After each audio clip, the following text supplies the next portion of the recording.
So, yeah, I've been, uh,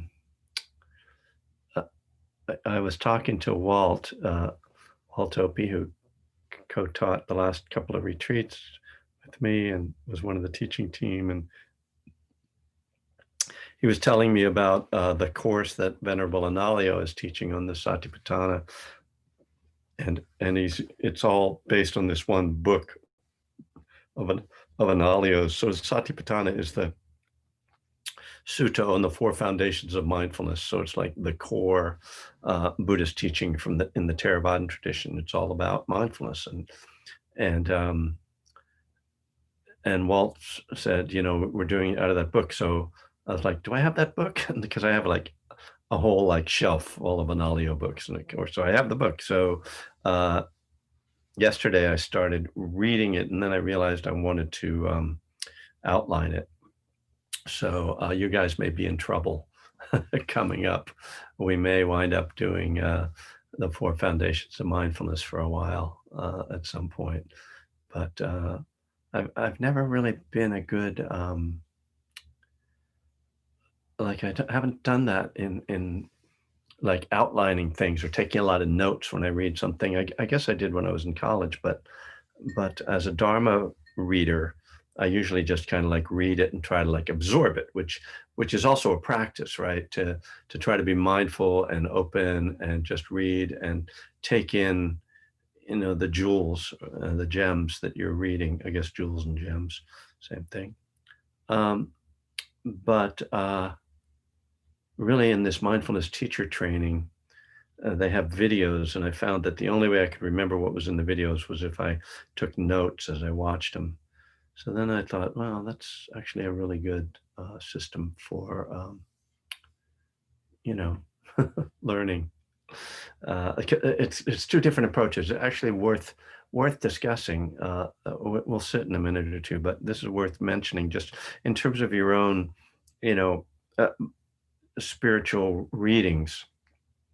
And maybe this isn't anything, terribly brilliant, but if you haven't thought of it, that there are these two different ways to read spiritual works. One is to read them for inspiration and for kind of moments of just awakening. So then you're not really reading like I'm gonna read this book and from cover to cover.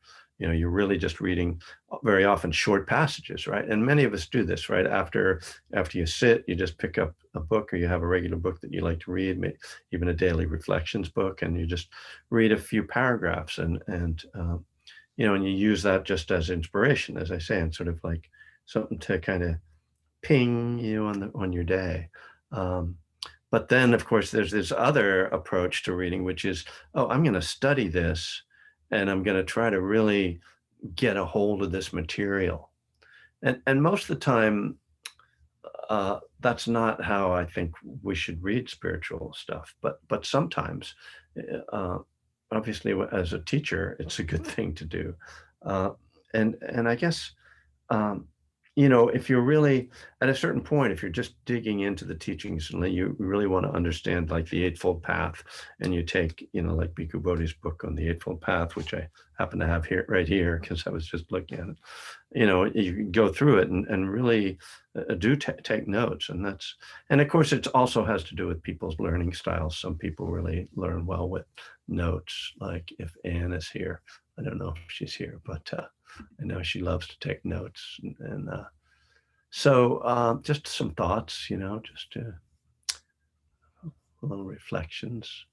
So let us sit some time for meditation. Um, so this practice to I really like to keep practice simple. Um, Angela, I'll keep an eye on the waiting room, so you just enjoy this sit. This is becoming like another practice for me. It's like, can I watch the waiting room and still be aware of my breath? Um,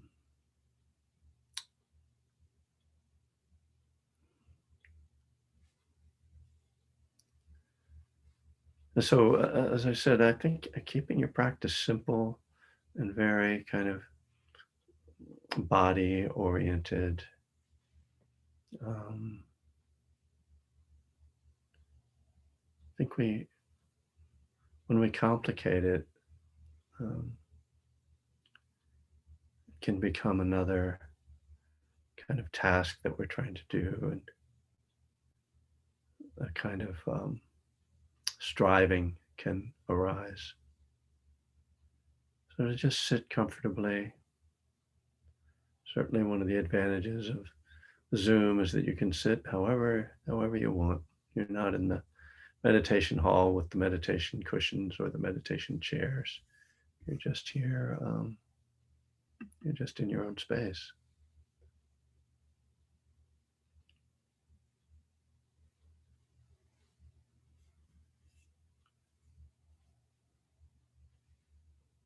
So you can close your eyes, or if you're not comfortable closing your eyes,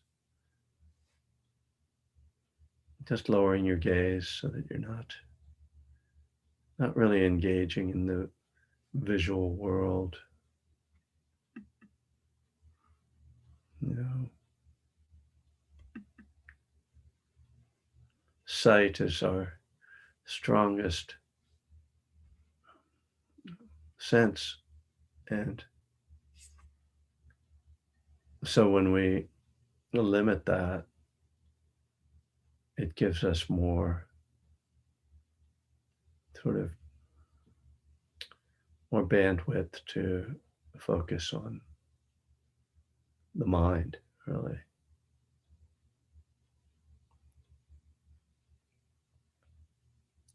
But not to begin so much with the mind, but to begin with the body. So relaxing the body, having a sense of just ease. You're just sitting here. We call this meditation, but really you're just sitting.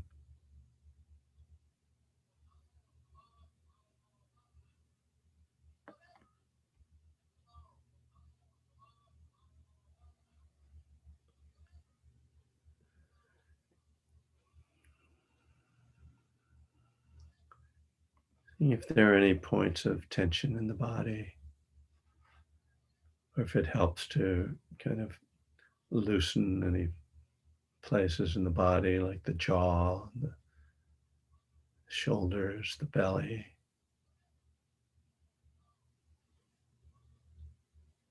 One way to think of this kind of settling process is thinking of everything settling down towards the earth. And that's why I start by talking about the head or the face, sort of letting the energy of the body all seem to flow down into the earth. This great letting go.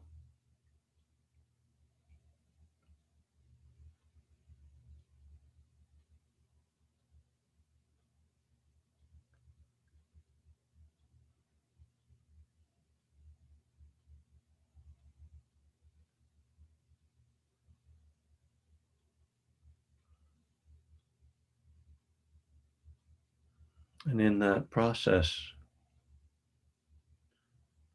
what we're really trying to do is just become more aware of the body as a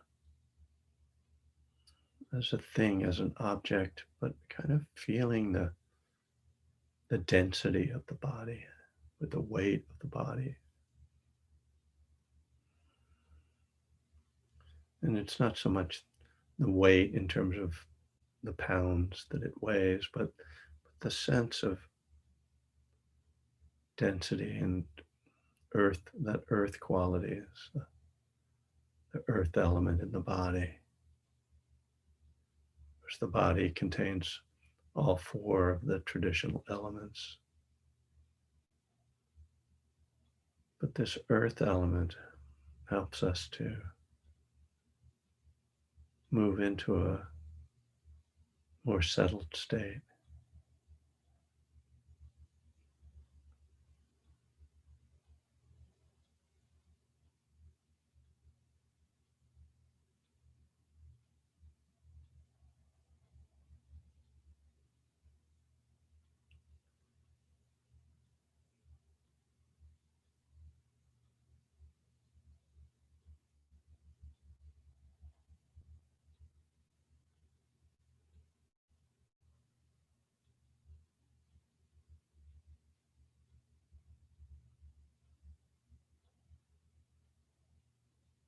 can be helpful as well to have a kind of open, we call spacious awareness. And that's enhanced when we open to the sounds, to the sense of hearing.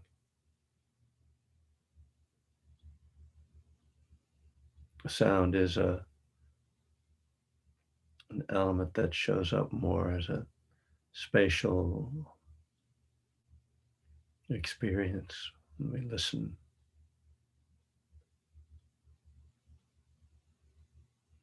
It's why the recordings are done in stereo. That creates a sense of space. Our hearing is naturally stereo with two ears.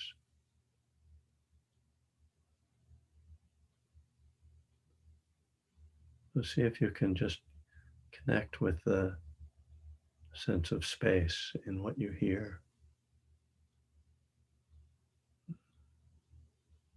That is, sounds are coming from different places in space. Just like a music recording that might have the drums in one speaker and the guitar in another speaker. So our actual experience of sound is just like this. A door slams to the right of us. Someone walks up the steps to the left of us. We hear it in that way, spatial way.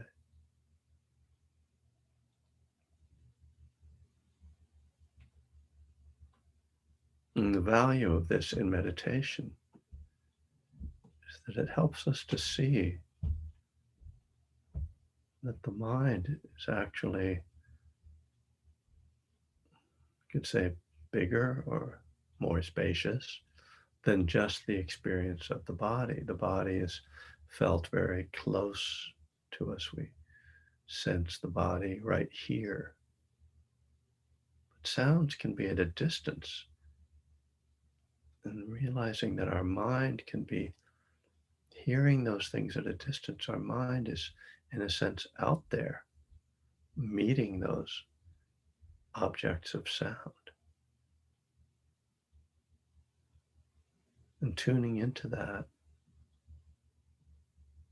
can really help us to open up the mind, to have a sense of not being limited, like that the mind is just in our head. Because it can seem that way when we're noticing thoughts. It can seem like they're just in our head.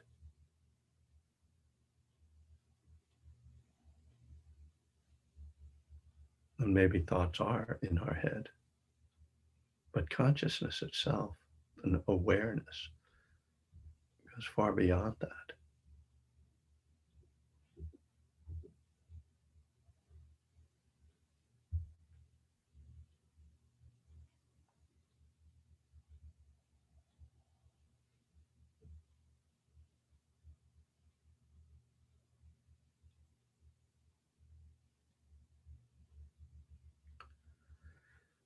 Now, all of this may wind up sort of sending the mind out into space in a not so helpful way. So we bring it back to the breath. The breath, of course, is in the body.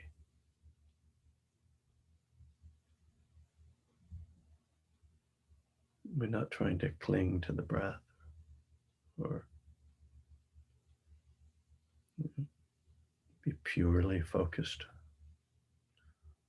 on those sensations. Rather, we use the breath as a way of bringing us back to the present moment, of grounding us again.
mind naturally wanders.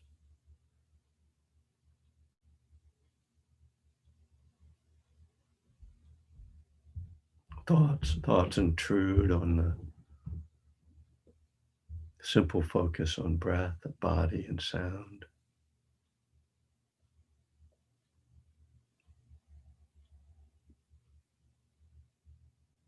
That's not a mistake or a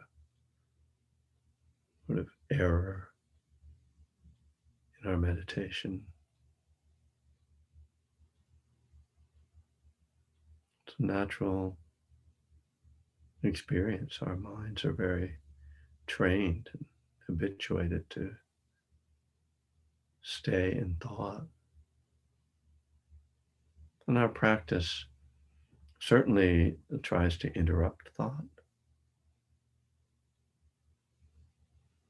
but probably more important, change how we view thought, change our relationship to thought, not be so enthralled by thought.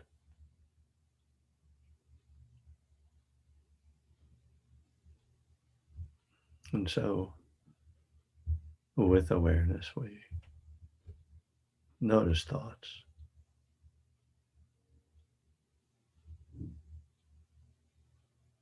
and all that that might imply.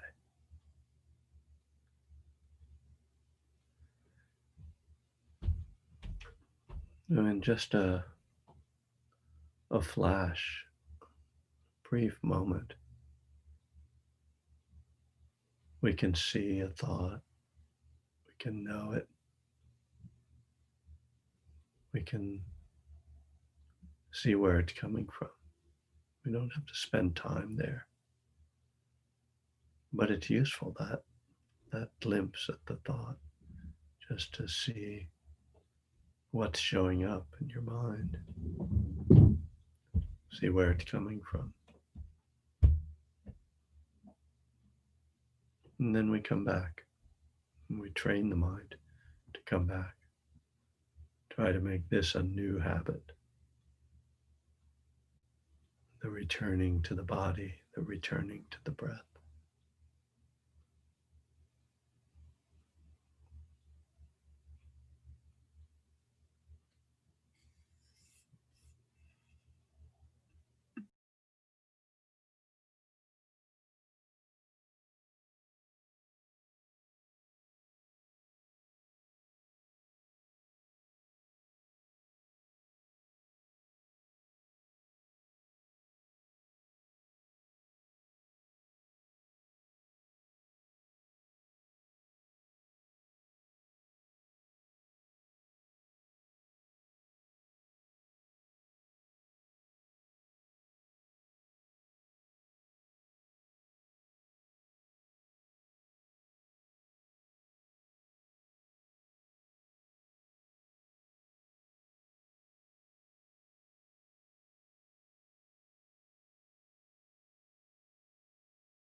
I heard a new tone in in my bell when I was listening to it. I'm like, wait a minute, it's like a half tone off there. Wow. No, what happened? Somebody came in and retuned my bell. Oh, well, notice my meditation instruction is different when I've got my eyes open and I'm trying to do another task at the same time. So I hope that wasn't confusing or whatever. Once we get the password working, we will I'll be able to go back to having my eyes closed. So I'm going to pick up where I left off on Tuesday, which is with this topic of renunciation, and just again to frame it first of all in the frame that I'm starting from, which is the 10 paramitas, the perfections that the Buddha, qualities that the Buddha perfected. And I should mention for the Mahayana adherents in the audience, and you know who you are, that there are six paramitas in the Mahayana tradition, which is very unusual. It's one of the few times that the Mahayana does less than the Theravada. That's that's the kind of like inside Buddhism joke that really you would have to really be like way too deep into to care. Um, but you know, the we have these 10 perfections, and I'm not going to go over them all, but this idea that the Buddha perfected renunciation is an interesting one, particularly since, as I talked about last time, his whole sort of argument was that extreme renunciation was not the way to enlightenment. So perfecting renunciation does not mean extreme renunciation. It means a balanced kind of renunciation. And you know, we have to find out what that is. So as I said, like the way I'm sort of talking about this is sort of talking about three types of renunciation. So we're in the second type today. On Tuesday, I was talking about external renunciation, which is, of course, the starting point for recovery, for at least for substance abuse, but really for any addiction, right? Is that we have to let go of that behavior or that substance use. And you know, and so that's kind of the key point in recovery that we start, but it's not the end of recovery, and it's one of the areas that I think this is one of the places where, again, Buddhism and the 12 steps kind of have this conversation, and and the because the second kind of renunciation that I'm going to talk about is really comes out of Buddhism, which is renouncing greed, hatred, and delusion. And I I would just, you know, I'll put this out, another one of my sort of, you know, guesses, I guess, in a way that I think a lot of Western Buddhists don't take the physical renunciation as seriously as people in recovery do, certainly, you know, and that's something that's really valuable that we've learned, right?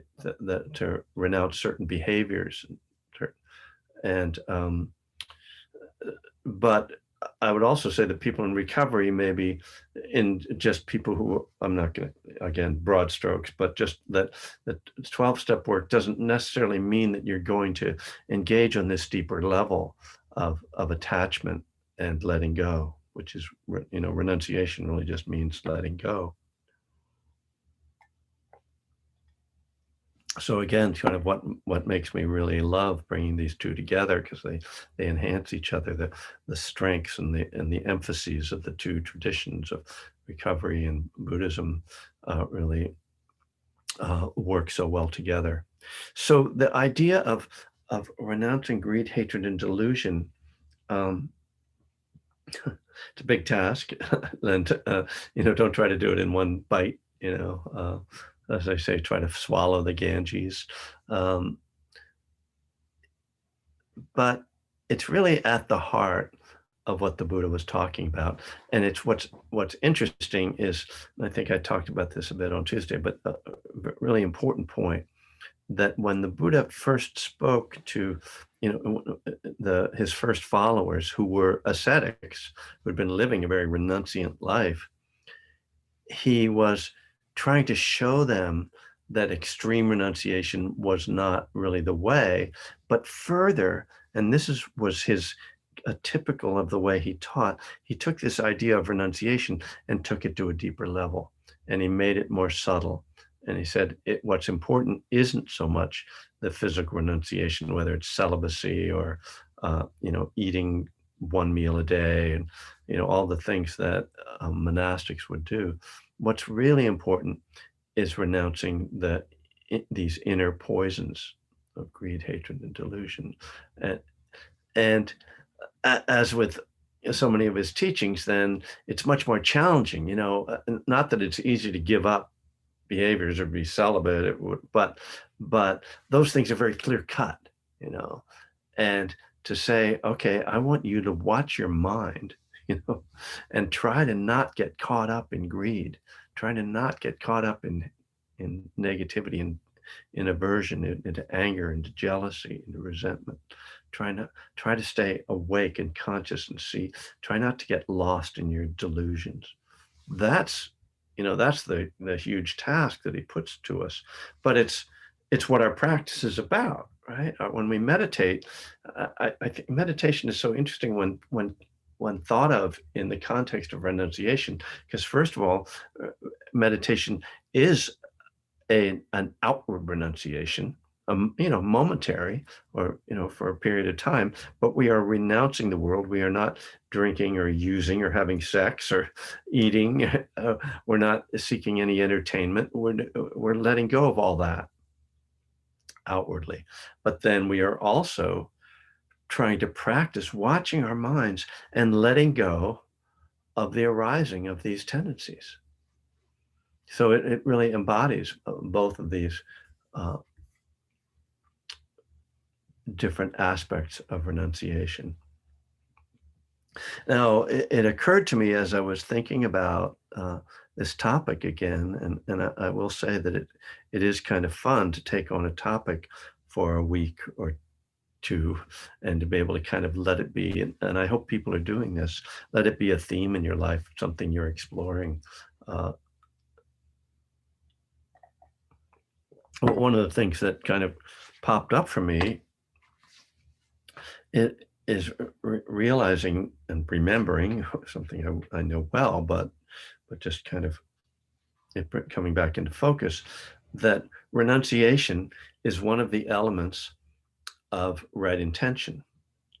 So, it's there on this list as a standalone, just renunciation. But when you look at the Buddha's teaching on right intention, which is about, in a sense, choosing our motivation, or choosing the guides we use for our actions, or both internal and external actions. Renunciation is the first of three. The other two are non-ill will and non-harming, and these are, typically the Buddha often speaks in these negative terms, but the translators and the commentators say that what non-ill will means is loving kindness, and what non-harming means is compassion. But it occurs to me, if I can take this off a little bit, that those two could also be thought of as the internal and the external, because loving kindness is, as a practice, an internal practice, one that we kind of cultivate. We try to cultivate the quality of loving kindness within ourselves. Of course, it's meant to be lived, but that's the kind of primary focus of it. Whereas compassion is very much about caring for others, so it naturally has a connection to the external world. You can certainly do a meditation on compassion, but its meaning is really much more embodied in outward action. So in terms of the ways I'm talking about renunciation, there's also this kind of connection with loving kindness, or I would say compassion with the outward, and then loving kindness with the inward. That's that was just what I thought of this afternoon. So I don't know if it means anything. Um, well, it means something. Well, what does it mean? Don't ask me. I just work here. Okay. So, when the teacher starts to talk to himself, it might be time to you might need to switch channels, but no, I'm okay. So, I wanted to read a little bit of Bhikkhu Bodhi. You can't sort of go find it. Anytime you're thinking about some topic and you're thinking, oh, Bhikkhu Bodhi wrote about that, and you read it and you think, well, what's the point of me talking about it? Uh, so I'll read a little bit of what he says, the intention about intention of renunciation. The Buddha describes his teaching as running contrary to the way of the world. The way of the world is the way of desire, and the unenlightened who follow this way flow with the current of desire, seeking happiness by pursuing the objects in which they imagine they will find fulfillment. The Buddha's message of renunciation states exactly the opposite. The pull of desire is to be resisted and eventually abandoned.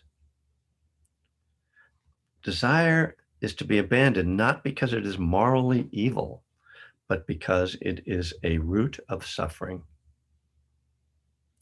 Thus, renunciation, turning away from craving and its drive for gratification, becomes the key to happiness, to freedom from the hold of attachment. So he goes on to say, the Buddha does not demand that everyone leave the household life of the monastery or ask his followers to discard all sense enjoyments on the spot. But, okay, let me just read this one other paragraph. The problem arises of how to break the shackles of desire. The Buddha does not offer as a solution the method of repression, the attempt to drive desire away with a mind full of fear and loathing. This approach does not resolve the problem, but only pushes it below the surface, where it continues to thrive.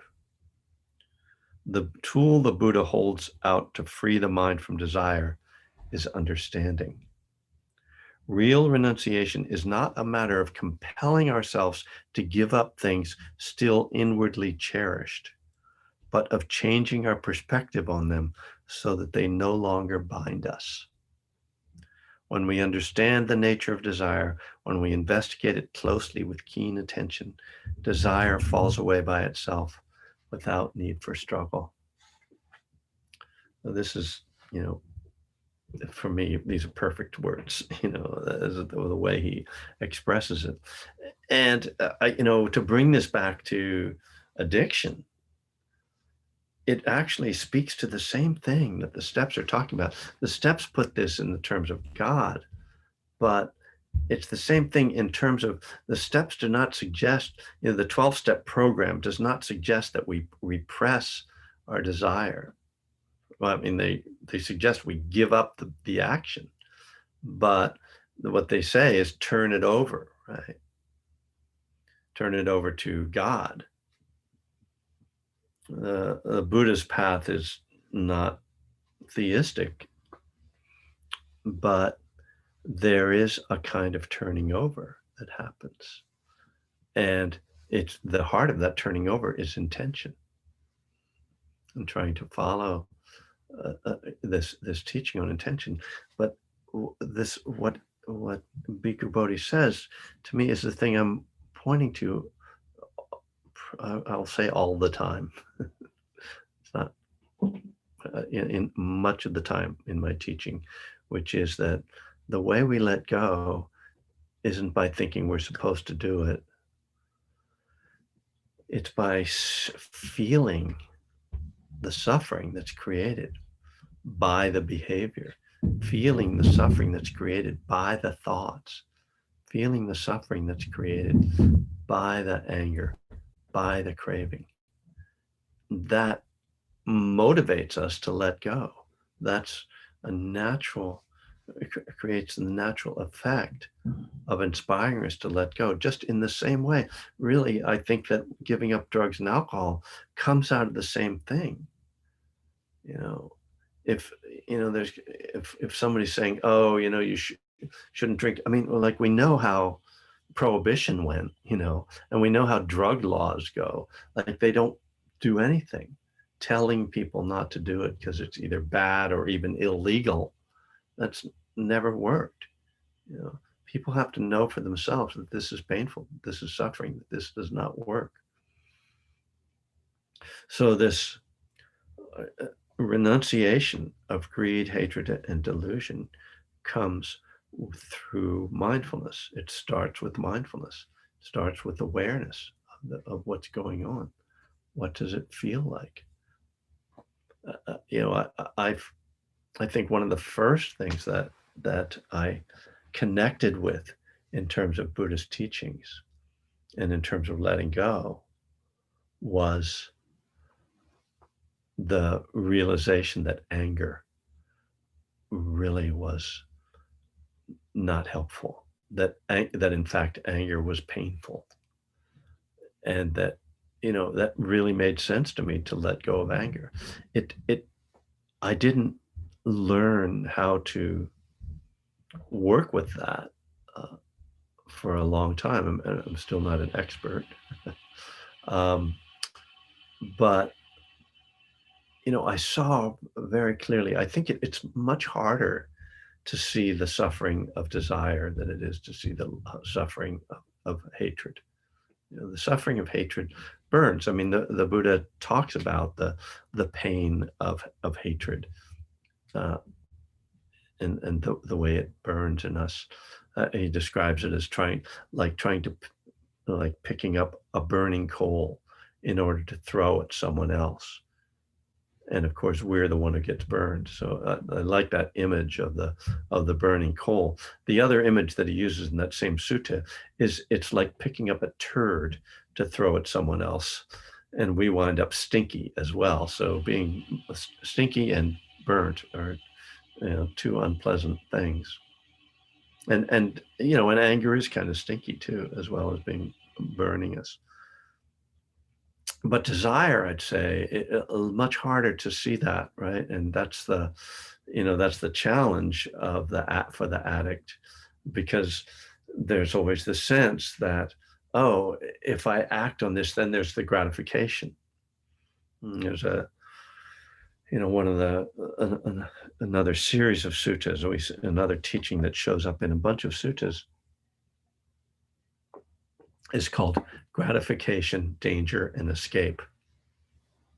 And this very much is pointing at the same thing about how to let go of desire, and where the Buddha acknowledges that that there are pleasures to be derived in the world, and that but he just views sense pleasure as being, as he would say, ignoble, not really noble, and gross and vulgar, in fact.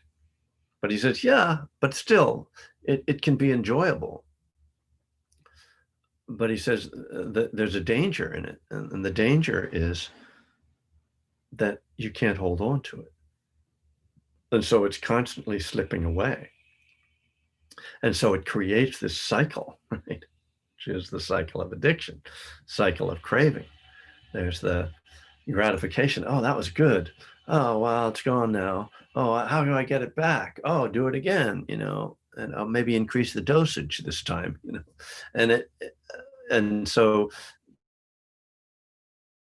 it's the gratification, danger, and the escape is the letting go, is seeing the truth of this, that it doesn't work really. It's temporary. Now, I mean, the world is, built on temporary pleasure.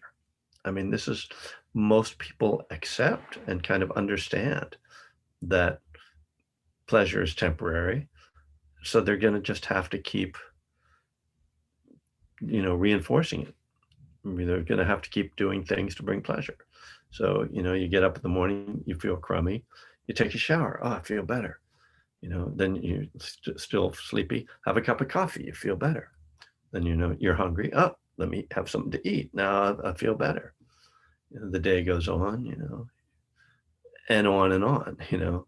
You feel uncomfortable. You got to go to the bathroom. Go to the bathroom. You feel better.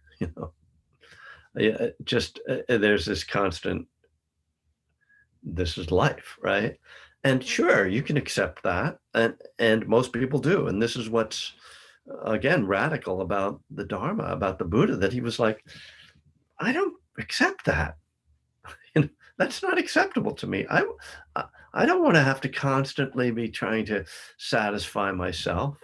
It's never ending. There's got to be something better than that. There's got to be a way to get out of this. So that's his path. So then he goes, well, wait, what if I don't act on those desires? What happens? Well, the it passes. Oh, okay. And turns out that every time I don't act on a desire, it weakens that habit. And what's it feel like when I'm not wanting anything? It feels pretty good. It's like, the idea of satisfaction. Well, satisfaction is when you don't have any desire, when you're fulfilled. And if if instead of trying to fulfill all my desires and have these moments of satisfaction that then end and then create more desires, if I stop having the desires, then I'm just satisfied all the time. And that's called nirvana, by the way, or in Pali, nibbana. It's a beautiful vision. It's a radical vision. It is the vision of the Buddha. And it's, the recovery and the 12 steps hint at it. They hint at it. We get a taste of it with that, right? When we let go of this thing that was destroying us, and we step out of that just terrible, destructive tsunami of craving and uh, crashing and binging and crashing, that we step out of that, it's like, it's like the getting out of prison. It's being free. It feels free. But as I read that piece recently about the Bhikkhu Bodhi talks about these different ideas of freedom, and at first it's like, well, that's really freeing to not be addicted anymore. But then you realize, oh, but I still need this and I still need that, and so one of the ways that recovery can unfold is that we become more attuned to the subtler and subtler things that we're addicted to. And we realize, oh, there's a food thing there, there's a cigarette thing there, there's a sex thing there, uh, there's a work thing there, there's a relationship thing, we start to, right, and start to try to heal on all these levels, and which are all ultimately about renunciation on some level. And as that unfolds, then we're talking about the external. Well, we start to get tuned into the internal, right? And of course, our inventory is meant to reveal this. When we take the Searching and Fearless Moral Inventory, it's really meant to be an exploration of what how my mind has driven me into addiction, and how I've been caught up in cycles of resentment and anger and grasping. And so we become more attuned to that, and that's when we start to really try to change our inner life besides our outer life. So that's again where the steps and Buddhism come together. So I'd like to talk a little bit about delusion, though, because I've just talked mostly about greed and hatred. Delusion is a tricky one. One of the ways my quick way of talking about delusion is the belief that greed and hatred will bring you satisfaction. So it's like there's greed, there's hatred, there's delusion, and delusion is the thing that makes you think that the first two are actually worth doing. But there is more to it, and it comes back to what Bhikkhu Bodhi is talking about understanding, right? Understanding, seeing how, seeing cause and effect, um, uh, seeing seeing how you know well, it is the same thing. Seeing how suffering is caused by craving, um, and we can see that the world. I mean, the other term that the Buddha uses is ignorance, and ignorance is actually at the root. Ignorance actually comes before desire, and it comes before hatred. It's the because it's a basic misunderstanding of reality. And with this basic misunderstanding of reality, we're just pointed in the wrong direction. We're just going in the wrong direction. And until you see that, there's no chance. You can tell, you can say, oh, stop desire. That's a problem. Hatred. That's the problem. But you can let go of moments of those things. But if your core vision of reality is still caught in this delusion, then you're just going to go back and create more desire. I mean, again, I guess it goes back to it can be brought back to addiction and how people relapse. That uh, it's that the delusion that there is something in there for them. You know? um, so there's a third piece to renunciation that I'm going to talk about on Tuesday, but I'm going to hold that back because on my computer there's only 3 minutes left. So I'll just yes, mention once more that starting next Friday we're going to institute a password rather than a waiting room. So you won't like arrive and then be like, I wonder if they know I'm here. And I'll be able to meditate again. And Angela won't have to worry about it. And hopefully that'll be easier. But as I said, I decided I wanted love to be the password, but I thought we ought to have some numbers in there just to make it safe. So I don't know if it makes it any safer, but so it's love123. And that'll be on my website, on the Zoom page on my website if you forget it.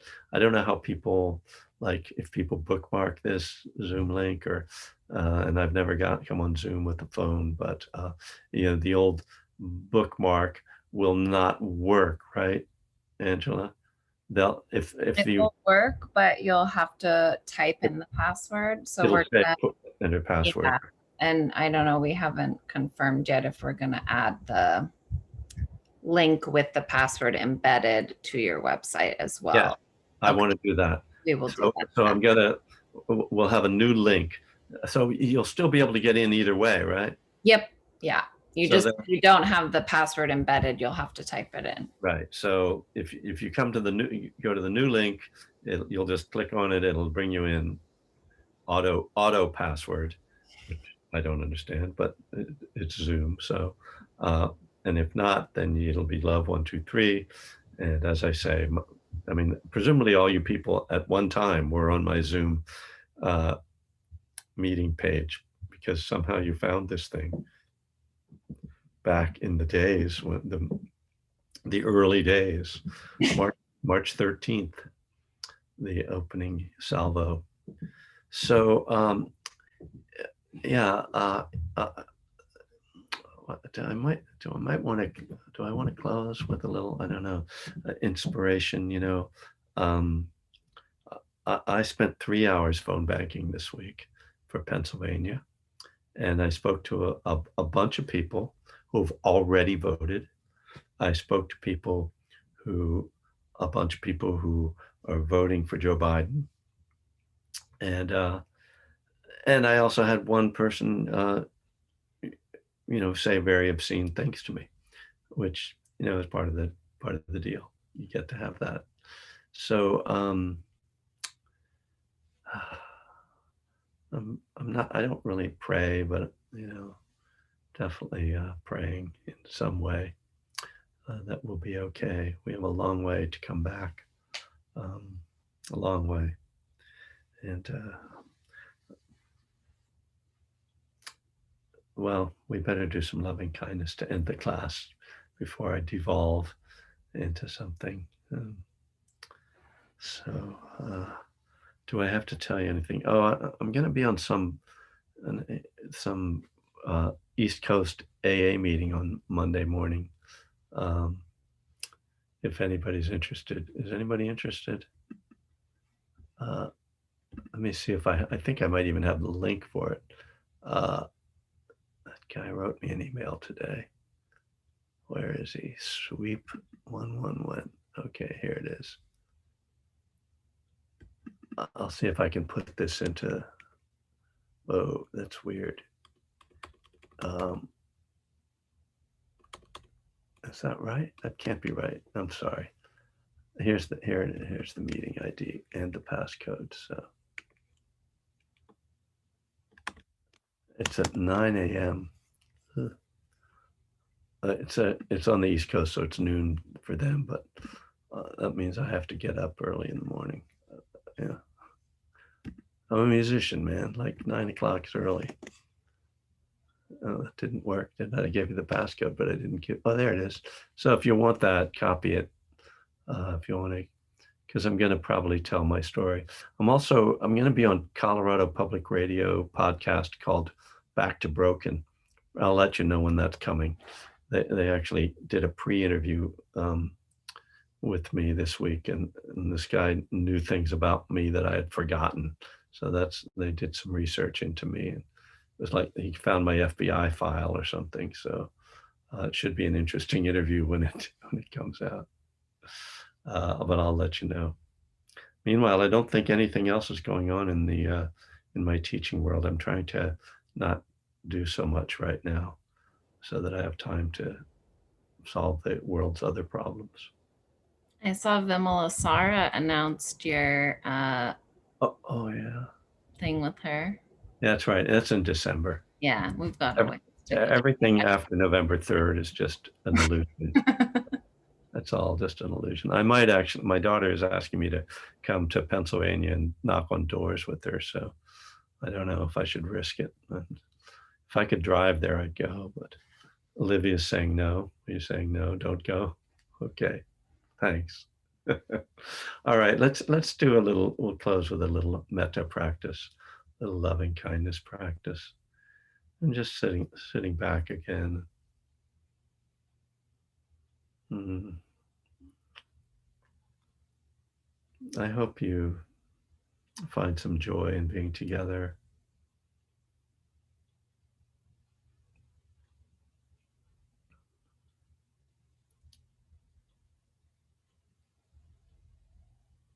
When we practice metta and we say, may all beings be free from suffering,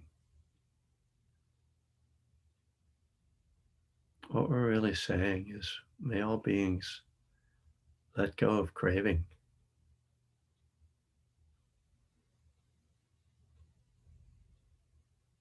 We're not saying people won't get sick or old or die, but that we can all stop suffering if we stop being caught on this cycle.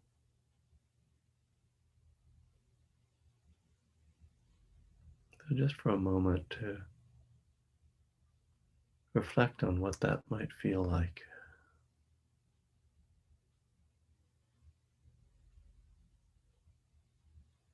The sense of not wanting anything, not needing anything, being completely content with things as they are.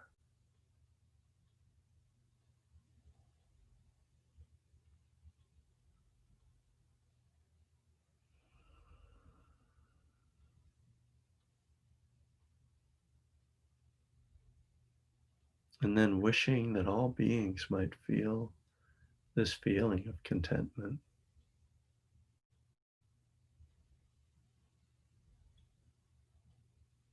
May we all be free from the cycles of craving, loss, resentment, confusion.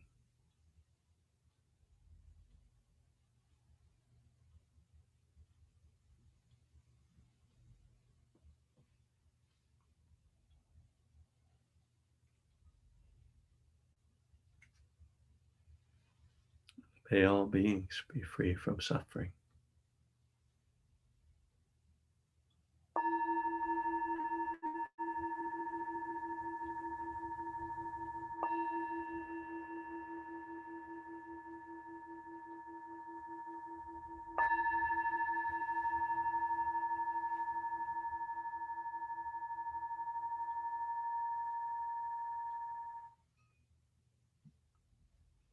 All right.